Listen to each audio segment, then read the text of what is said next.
have been deported. They touched down in Hong Kong today after a very public two-day ordeal. Two of the BC residents were among a group of foreign activists who staged a demonstration along China's famed Great Wall. As CTV's Beijing Bureau Chief Steve Chow reports, they're calling their protest a success because of the attention it received, and they're vowing to turn up the heat in the months leading up to the Olympics.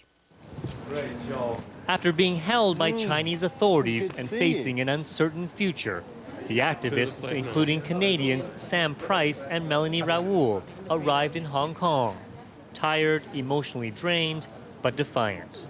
It was, basically getting the message out to the Chinese government, to the world. Over the past few days, they've taunted the Chinese government. They hung a banner on the Great Wall that called for a free Tibet. A third Canadian, Laden Tetong, was picked up after posting blogs critical of China's human rights record. All were deported. Back home, families were relieved. Never know what might happen, and so obviously we've spent 3 sleepless nights, so I'm going to sleep very well tonight.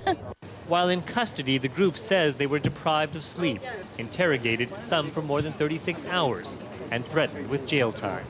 But they know it could have been worse. Compared to what people go through in China and Tibet without the protections that we have because of our passports, nothing. It really wasn't bad at all.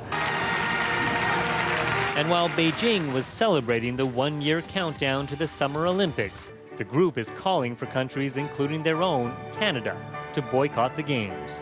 Perhaps people who are thinking about going to see the Olympics will think twice and realize that what's going on in China and what they're doing to Tibet is ongoing, and China does not deserve this honor to host the Olympics.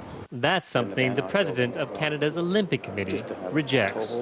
I don't think turning our back on 1.3 billion people is doing something better.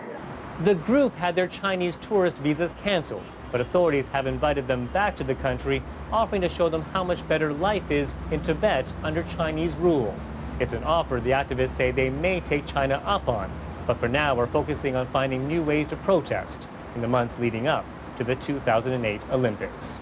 Steve Chow, CTV News, Beijing.